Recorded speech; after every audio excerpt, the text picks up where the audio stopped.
Grace and peace. Thanks again for tuning in to another episode of I Saw the Lord. It's your boy Brandon, and it's great to be with you again. Last week, me and E discussed concept number 16. Why do we communicate? So if you haven't had an opportunity to check that out, you can on iTunes and SoundCloud. We had a really great time. And as I was talking about before, when I'm going through the chapters in the book and just trying to have people come alongside me, I'm literally like week by week wondering who am I going to come partner with me, and the Lord provides.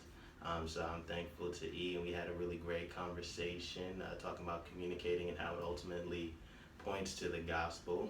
But as I mentioned last week, we kind of went out of order just due to circumstances. I wanted the concept that we're talking about today to follow why do we work, but it didn't happen that way, because it would have been a perfect transition talking about concept number 17, why do we work, and then talking about the concept today, what is the importance of rest. And so those two would have been nice to go back to back, but they didn't. But nonetheless, it can stand alone by itself. And I'm excited, very excited to be here.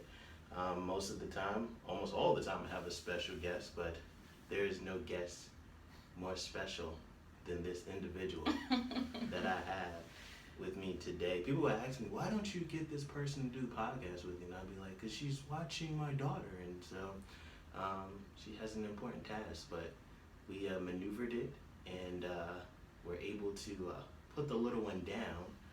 That sounded bad, but put her down to sleep.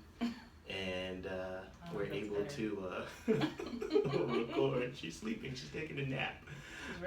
She's resting. She's resting right now, so that we can record this episode of I Saw the Lord, where we're dealing with concept number 18. What is the importance of rest? And I am joined by my super intelligent, super beautiful, super creative wife, who I've been married to for almost 5 years, who gave me one of the greatest gifts, and it's Father's Day too, or Father's Day weekend, I should say. And the reason why I am a father is because this woman brought my child into the world. I am so grateful for this individual, my wife, Mylena Russell. How are you doing this morning? I'm good. You're doing good? Great introduction. It was a great introduction. I feel like I could have said more, but I love you. I do. That's good. So we're gonna jump right into this concept. Like I always am interested, in people who don't really know where I'm going. I'm trying to articulate what the heck is this book that you're talking about, and it's got all these concepts and chapters in it. And then some of them kind of jump out at you, but then others are like, what are you talking about? And this is maybe one of them. Even like last week we were talking about communicating, and you're probably like, I don't know where he's going with this. But rest is probably another one where you're like, huh? But once we get to the end and you realize how significant it is, you'd be like, man, I never really thought about rest that way. And again, the idea with the concepts is I'm taking something that's universal that we all can comprehend, and then drawing out a biblical truth from it, and specifically pointing to the gospel. And I'm sure you're wondering, how in the world is he going to do that?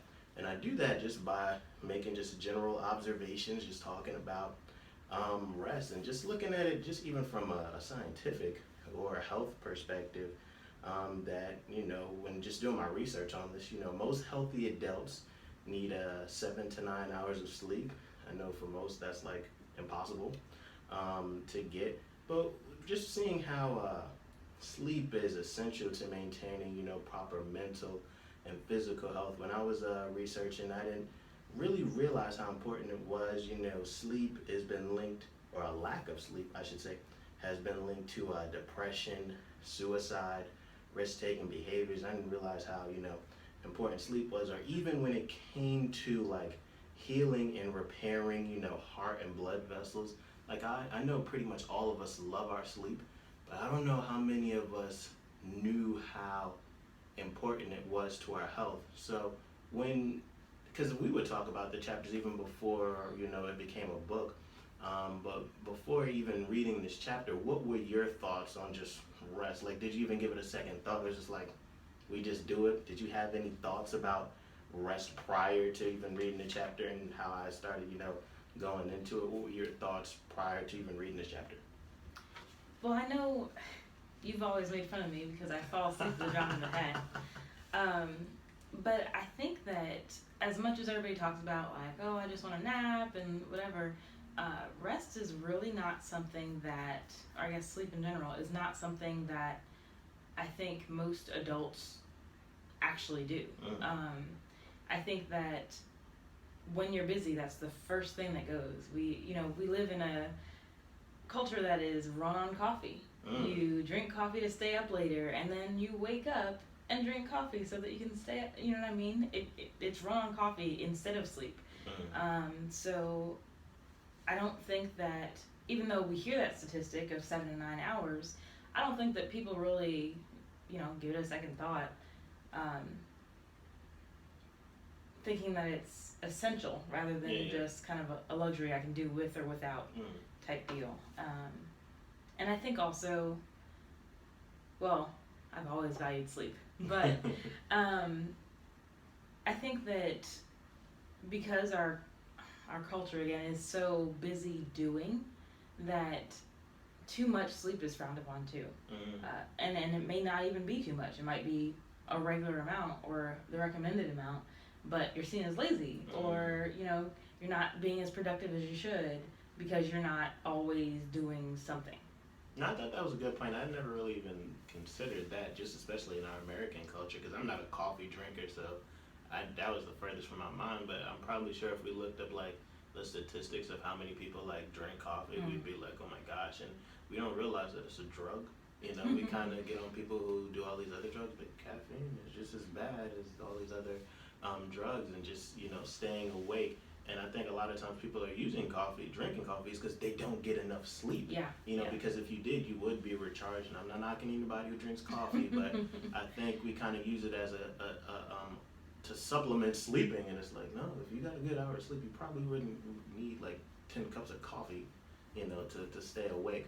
So I thought that was a good point. And just when we think about sleep, because it's just something that comes so natural to us, like last week we were talking about communicating, it comes so natural that we don't even think about how important it is. But when you just look around in nature, it's like there's no like living organism that goes without sleeping. We've got humans, we've got animals. Like, when we think of animals, I think one form of sleep that we think about is like hibernation with bears and mammals, but literally like all animals sleep. And then there was even insects.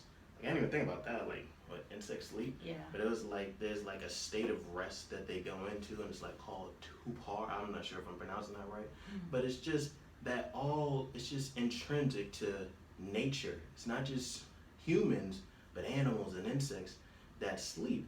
And again, it's like science can tell us, why rest is beneficial to us, but we don't ever stop and think like, why is it even intrinsic to the human, to the natural order? And even though we can see science can identify the benefits of sleeping, there are some, especially those who don't hold a biblical worldview, who would actually argue that sleep is a detriment. And when you think about it, I can understand their point, because if you could work more, you could get more accomplished, you can do more things.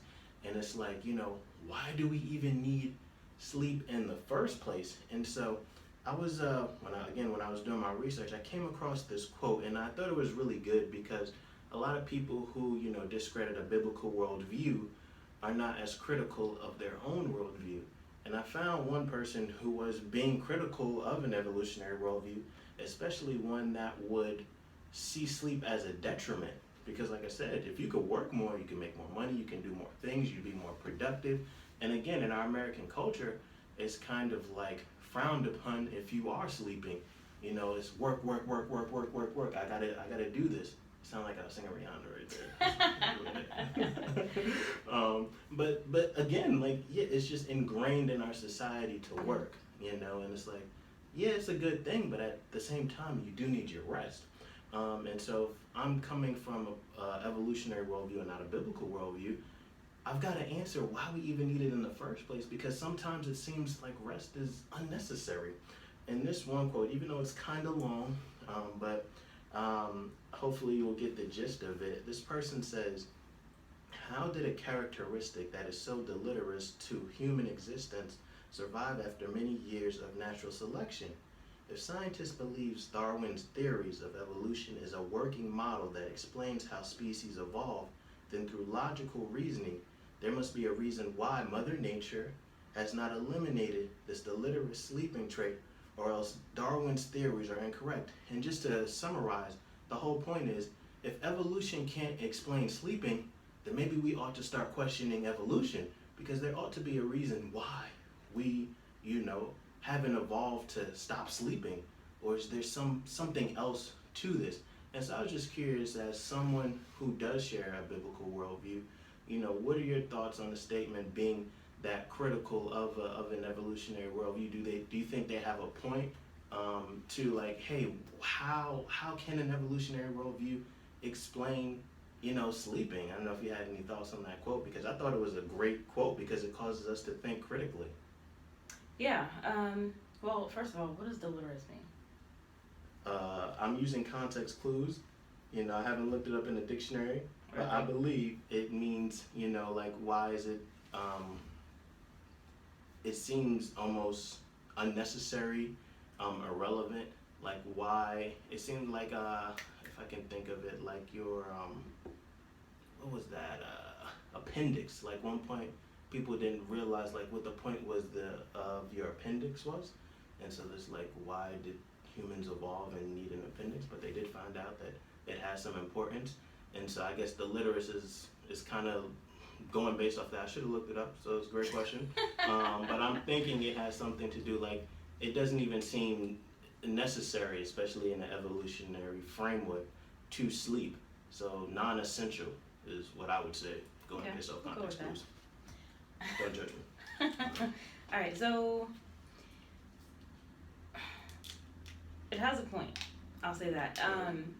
Because if we can go from being monkeys to men, why wasn't rest worked out somewhere where we can just go? So I think that definitely makes sense.